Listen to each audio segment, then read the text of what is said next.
My fiancée said he makes me feel special. I replied, keep him. Sold everything we built. Moved to another city without explanation. She found out I was already engaged again when her special guy left her broke. Hey Reddit. He makes me feel special in ways you never could. I looked up from my laptop, where I'd been reviewing the quarterly reports for our business. My fiancé stood in the doorway of our home office, phone in hand, that guilty, defiant expression I'd seen twice before but chosen to ignore. Then keep him, I said, turning back to the screen. The silence stretched so long I could hear the ceiling fan's faint whir. That's it. That's all you have to say. I saved my work and closed the laptop with deliberate calm. What else is there? You just told me another man makes you feel things I apparently can't. I'm not going to beg. I'm not going to fight for someone who's already made her choice.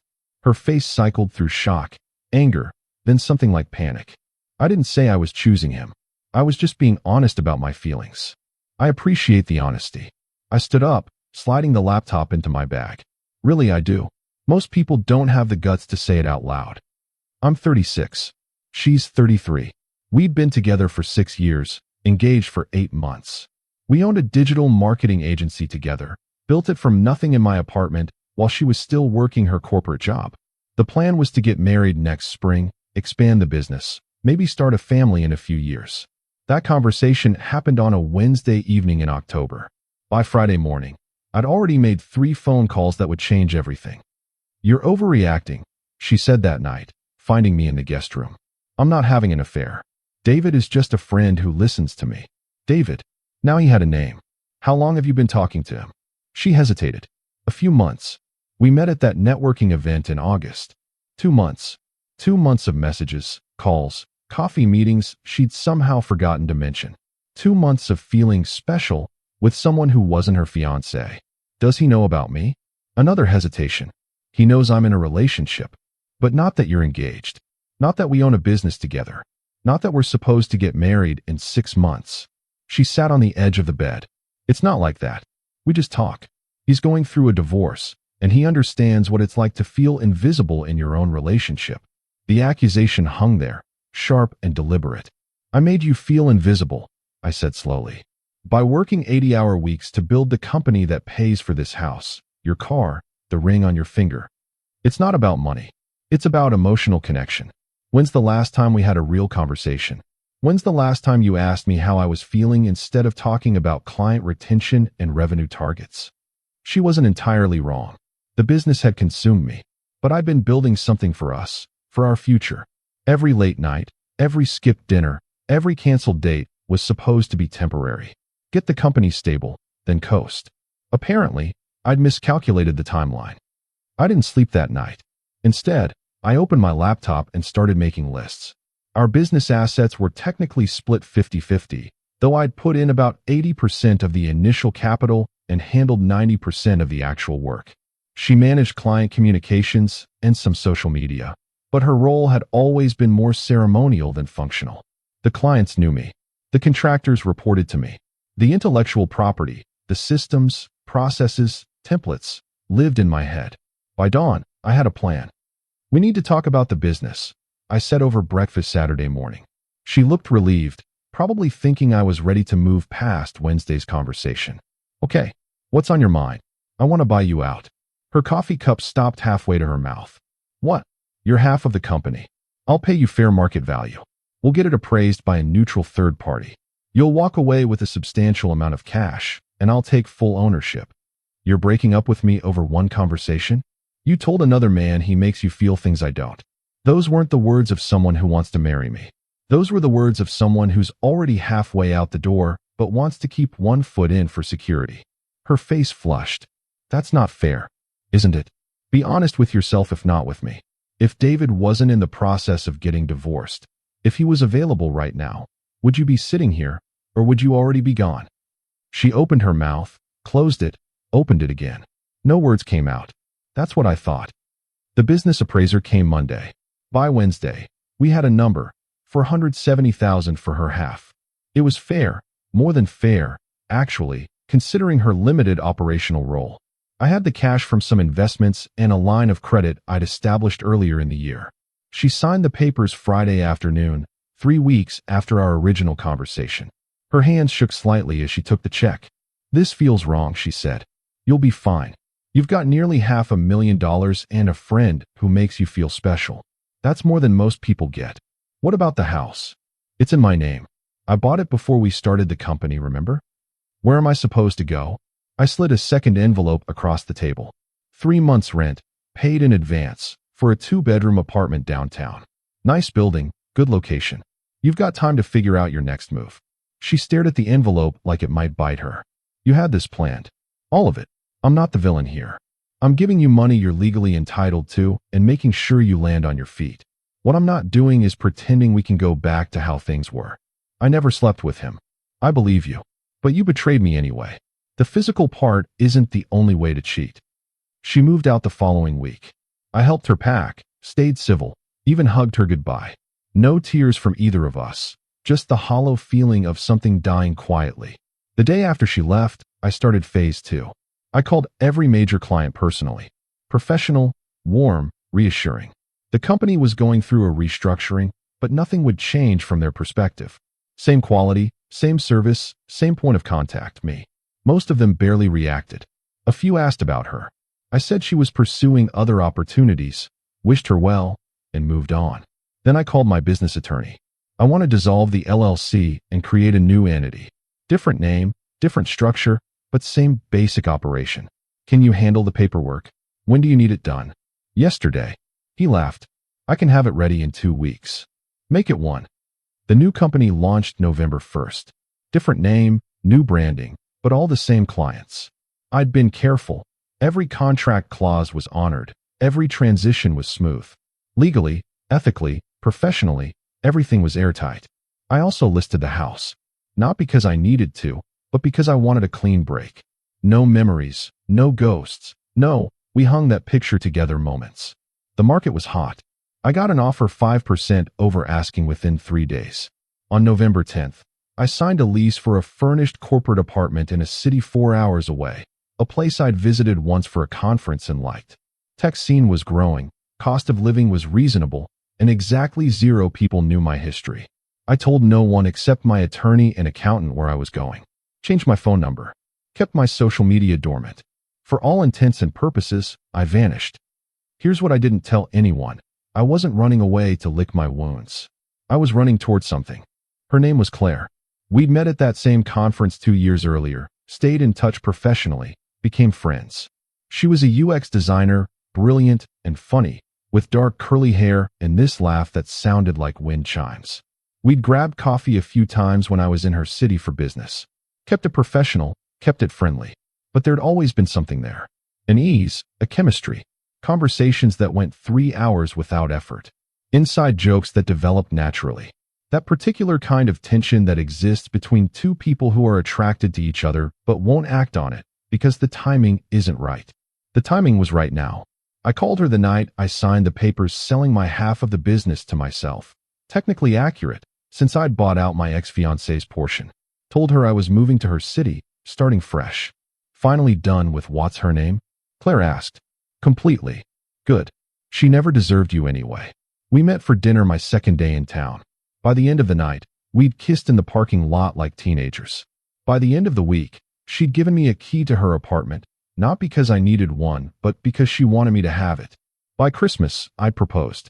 Not because I was rebounding, though I'm sure that's what people would think, but because I'd spent 6 years with someone who made me feel like I was never quite enough, and suddenly I was with someone who made me feel like I was exactly right. Claire said yes before I'd even finished the question. January brought the first message. My ex had somehow tracked down my email, the business one I couldn't change because of client communications. I made a mistake. Can we talk? I deleted it. A week later, another one. Please. I need to explain. Things with David didn't work out. I didn't respond, but I did some digging. Turns out David's divorce had finalized in December. He'd immediately started dating someone else, someone younger, someone without baggage. My ex had apparently been blindsided. Karma doesn't drive a bus, but sometimes she does book Ubers to run people over. Another week, another message. I saw you sold the house. Where are you living? We need to talk about closure. The entitlement was breathtaking. She wanted closure on her terms, at her convenience. Now that her backup plan had imploded, I finally responded. You got your closure and $470,000. We're done. Please stop contacting me. She didn't. February was worse. She'd hired some kind of private investigator or just gotten very good at online stalking because she found out about Claire. Are you kidding me? You're engaged again? We broke up 4 months ago. I'd been tempted to point out that we didn't break up. She'd emotionally cheated, and I'd responded by removing myself from her life entirely. But engaging would only encourage her. Instead, I blocked the email address. She tried calling from different numbers. I didn't answer. She messaged my business social media account. I had my assistant handle it with a form response about keeping business communications professional. In March, she showed up. I was leaving Claire's apartment. Our apartment, really, since I'd moved in officially, when I saw her sitting in a car across the street. She got out when she saw me, looking thinner, harder, older somehow. We need to talk. No, we don't. You need to leave. This is harassment. I'm out of money. The apartment was expensive, and I haven't been able to find work. I thought you'd at least care about that. You have a degree and nearly $500,000. If you've burned through it in 4 months, that's a decision-making problem I can't fix. I made investments, David said. David? I laughed, harsh and sharp. You're taking financial advice from the divorced guy who dumped you? The one who made you feel so special. Her eyes welled up. Once, that would have destroyed me. Now, I felt nothing. I'm getting married in June, I said. To someone who actually wants to be with me. Someone who doesn't need another man to make her feel special because she's already happy. You need to move on. You moved on pretty fast yourself. I moved on the minute you told me about David. Everything after that was just paperwork. Claire appeared in the apartment doorway behind me. Everything okay? My ex's face crumpled when she saw her. Saw how naturally Claire's hand slipped into mine, how I instinctively stepped closer to her. I was just leaving, my ex said quietly. She got in her car and drove away. That was the last time I saw her in person. The messages continued sporadically through spring, each one more desperate, more manipulative. She needed money. She'd made mistakes. She'd been confused. David had taken advantage of her. She'd always loved me. We'd built something together. Didn't that mean anything? I responded to exactly one message, the one where she claimed I'd taken advantage of her financially. You were bought out at fair market value, determined by an independent appraiser. You signed paperwork acknowledging this was equitable. Every financial transaction between us was documented and legal. If you're having regrets about what you did with the money, that's between you and your choices. Don't contact me again, or I'll pursue a restraining order. She didn't message after that, but I heard things through mutual acquaintances who didn't know they were mutual. She'd moved back in with her parents. The money was gone, invested in David's startup idea that turned out to be a fantasy. She was working retail part-time, struggling to explain the gap in her resume where she'd been co-owner of a company that no longer existed in that form. Meanwhile, Claire and I got married in a small ceremony by the lake in early June. 20 people, an acoustic guitarist, vows we wrote ourselves. She wore a simple white dress and wildflowers in her hair, and when she smiled at me during the ceremony, I felt like the luckiest man alive. We honeymooned in Portugal for 2 weeks, turned off our phones, and pretended the rest of the world didn't exist. August brought the final message. Not to me, to Claire, on LinkedIn of all places. You should know you married a man who abandons people when things get hard. He left me with nothing after 6 years. Just wait until you're not convenient anymore.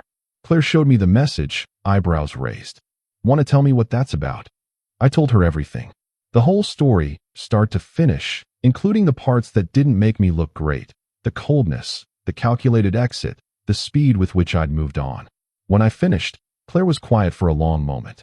You know what I think? She finally said. What? I think you were in a relationship with someone who took you for granted. And when she showed you exactly how little you meant to her, you had enough self-respect to walk away instead of begging. That's not abandonment. That's boundaries. Some people would say I was harsh. Some people stay in relationships where they're not valued and call it loyalty. I call it self-destruction. She kissed my cheek. I'm glad you valued yourself enough to leave. Otherwise, you wouldn't be here. She blocked my ex without responding, and that was that. It's been over a year now since that Wednesday evening when everything changed. The business is thriving, revenue is up 40%, and I've hired actual staff instead of trying to do everything myself. Claire and I are talking about buying a house. Maybe starting a family next year.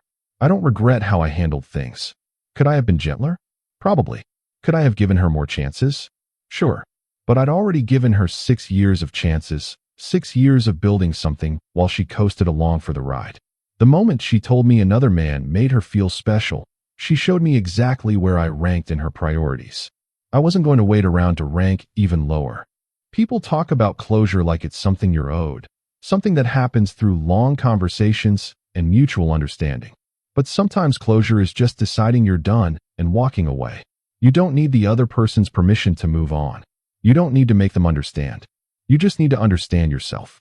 I understood that I deserved someone who didn't need another man to feel special, who didn't treat our relationship like a backup plan, who actually wanted to build a life with me instead of just coasting on what I'd built. And I found her.